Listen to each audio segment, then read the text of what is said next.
What is the best question you've ever heard a child ask? I'm a single dad. My wife died when my son was 13 months old, when he wasn't even 2 yet, probably around 20 months or so. He looks at me one day and says, "Daddy, where's my mommy?" It completely caught me off guard.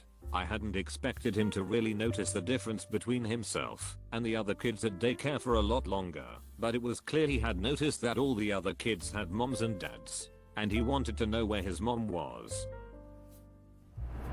My son, "Hey dad, when are you gonna die?" Me, "I don't know.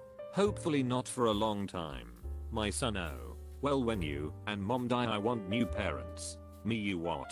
My son, "I love you guys, but I need parents. I'm not old enough to use the stove." Very pragmatic for a 4-year-old. I don't personally remember it, but my dad always reminds me of the time we were both driving in the car when I was about 7 or 8. We come to a stop at a red light, and out of the blue I ask, "Hey dad, would a shaved baby gorilla look like a really ugly baby, or would it look like a gorilla?" He peed laughing. I teach swimming lessons. My favorite question has been, when do we learn how to breathe underwater? Where do thoughts come from? I had nothing. This year at Christmas, my aunt wrapped my 3-year-old cousin's present 3 separate times to Butler. After unwrapping the first 2 layers, she looked up at side, "Is this really necessary?" I love when kids make adult comments like that. My cousin was in his booster seat in the back of the car. My nana got into the seat in front of him. He sighed and went, "Nana, your hair's in a right state. You need to get another perm." We were also in the car once driving past a car sales place that had closed down. And he says, "Lilina, did you know that garage went bankrupt? It's under new ownership." I know he was probably just repeating what his dad had told him, but still pretty funny hearing that coming from a kid in a booster seat. When I was in kindergarten, a magician came to our class. He had a handkerchief, and he said he was going to make it disappear into the 4th dimension. One of the kids in my class raised his hand and asked, "Isn't the 4th dimension time?" When my grandma told our mother-in-law that she was getting married again 10 years after her husband had died, my cousin, who was about 5, asked her why. She said that she really liked our grandpa to be, and he talked to her and made her not feel lonely. My cousin then asked, "Why don't you just get a parrot?" What are those? Is this the morning when we wake up? What's the planet? Asked all at once, then he ran off and pretended to be a superhero. My nephew, 2 years old, we heard a sound come from his room while he was supposed to be in bed, and went to check on him. He'd managed to somehow make the talcum powder bottle explode all over him in the room. He tried to pretend nothing had happened, so we put him in front of the mirror. First words, "Uh-oh." Then we ask, "Why did you do that?" His response, "Because I'm sorry." Best answer ever. More of a statement than a question, but epic nonetheless, and an answer we could all use. My little brother once asked, "Why do I have 2 eyes if I only see one thing?" Fairly easy to explain to him now, but that was damn impressive for a 4-year-old. Sometimes I wonder how far kids would go if education didn't get in the way. Son, "Daddy, do you like my penis?" Me, "It's alright I guess. Do you like your penis?" Son, "I think it's great, especially when it gets strung on," as he flexed both arms. My 5-year-old son asks me this kind of stuff all of the time. It's amazing to watch their brains grow and their reasoning skills develop. Last week he asked me why flies think gross stuff smells good and good stuff smells gross. I'm thinking, okay, how do I explain this at a kiddie level? When he came up with his own hypothesis, he figured their lungs are upside down. I had to call my wife to tell her. Once, as I was leaving work, I passed a young boy and his mother in line for the cash register. The little boy looked up at his mum and said, "Mummy, what is this?" She replied, "It's a line, sweetie." The kid then looked around, wide-eyed, and shouted, "Oh my god, I'm in a line." That reminds me of the time my mom took my sister and me to Disney World. I was about 12 and my sister was only 3. We were waiting in line for my sister to meet the princesses. It was one of those zigzag lines through the ropes. She didn't seem to grasp the concept of waiting in line and kept saying, "But they are right there. Why don't we just walk over there?" My mom tried to explain that we have to wait for the other people to get up there first, and she said, "Then why don't they just walk over there?" I heard a 7-year-old ask if time was real or just something we measured with a clock. Haha. That's. I don't even. Not insightful. More WTF. Shopping at our local supermarket. My 3-year-old at the time looks around and suddenly asks, at the only volume he knows, 11, "Daddy, are these all those stupid people?" My 4-year-old brother, "Do people die like flowers do?" My mother almost cried. Not my story, but it still stuck with me. My girlfriend's dad was driving home his son, David, who was then around 7. David was lying on that shelf that most sedans have behind the back seat so that he could watch the stars through the rear mirror. It was completely silent when David says, "I wish people could think of a different word for love so that it was easier to understand." The dad was speechless and kept on driving. My niece, "Uncle, how hard do I have to jump so that I don't come back down?" Me, "Jesus Christ. This kid is asking what her escape velocity is." Chick is just barely getting used to being on Earth, and she already wants to leave it. In the middle of dinner, with no context, what did it feel like on your last day of being a child? My nephews, 3 and 5, are obsessed with their wieners. They were proudly showing them off after a swim and asked to see mine. I explained I had a vagina, not a penis. The littlest one prodded me in the crotch awkward and said, "Are you sure?" While on a flight, a little girl turned to me and said, "If the Care Bears live up here, then where does Jesus live?" Checkmate. Christians. I had a deep voice for my age at around 16 and looked pretty young as well.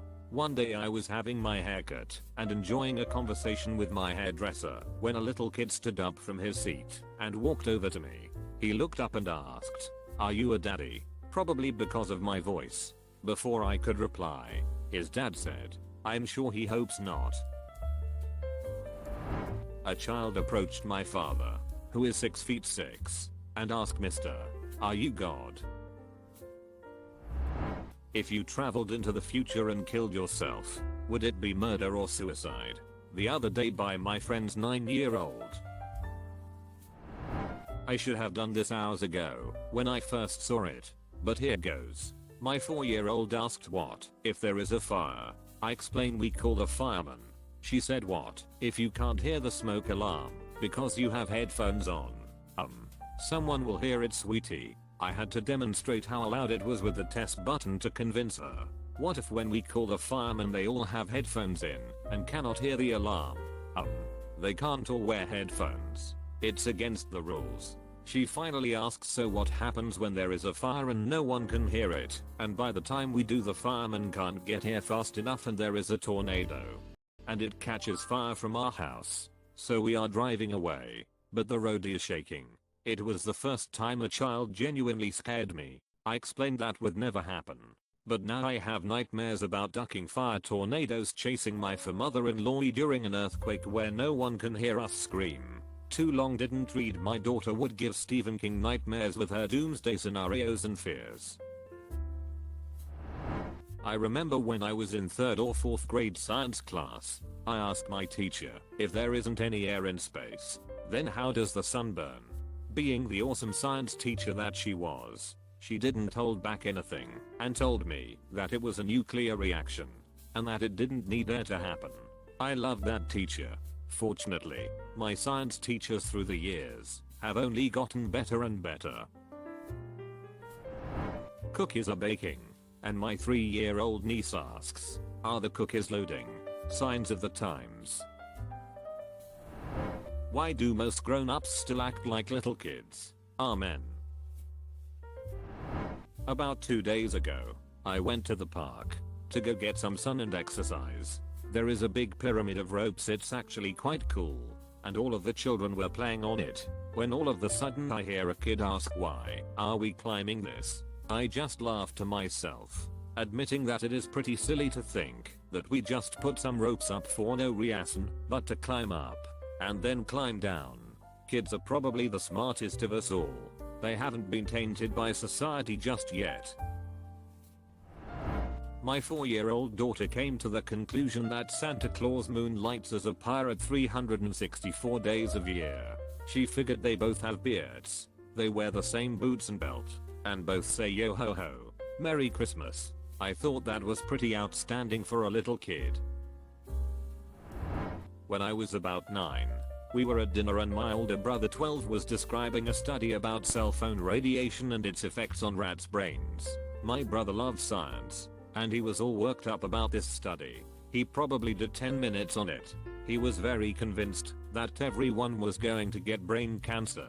When he was done, my younger brother than 5 said, "Why would rats even need to use cell phones?"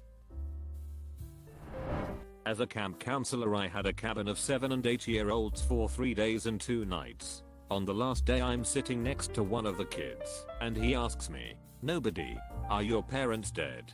I respond, "No. Why do you ask?" He says, "I'd be very sad if my parents were dead. I'm glad yours aren't either. Let's go swimming." I just sat there for 30 seconds and thought about it. After they left that day I called my parents and told them I loved them. Kids, man. Ducking crazy bastards.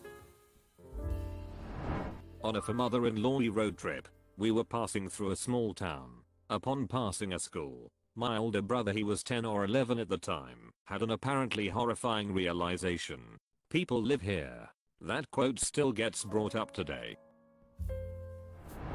I work at a summer camp for 4th and 5th graders and see the kids daily. Being the only female counselor, I got extra attention from a select few of the little boys that thought they had a crush on me. We went to an MLB game for a field trip, and one of these boys asked me to marry him twice, once in English and once in Whale, think Finding Nemo. He even presented me with a ring he had made. A co-worker of mine just had her second kid. Her 4-year-old asked, while she was breastfeeding, "Why can't the baby drink out of daddy's boobies?" I don't remember her answer. I was laughing too hard. Little boy about 5 asked when his baby sister was going to grow a penis. If only he knew. Why is hate more important than love? I can love my mom and love cookies, but it's not the same love. But if I say I hate broccoli, everyone gets mad saying it's a bad word. Why isn't love a super good word if hate is super bad? Words from the 6-year-old I babysit. Me, 3 or 4 years old. To our African American neighbor, "Is your pee-pee black too?" Oh God, why? My nephew asked his kindergarten teacher, "How did people make the first tools if they didn't have any tools?" I thought that was pretty sophisticated for a 5-year-old. He also asked me, when he was 6 he was playing with action figures, "What if the bad guys think they're the good guys? And what if the guys I think are good are really bad?" Consider subscribing if you enjoyed this video, and if you want to see more of Reddit Universe.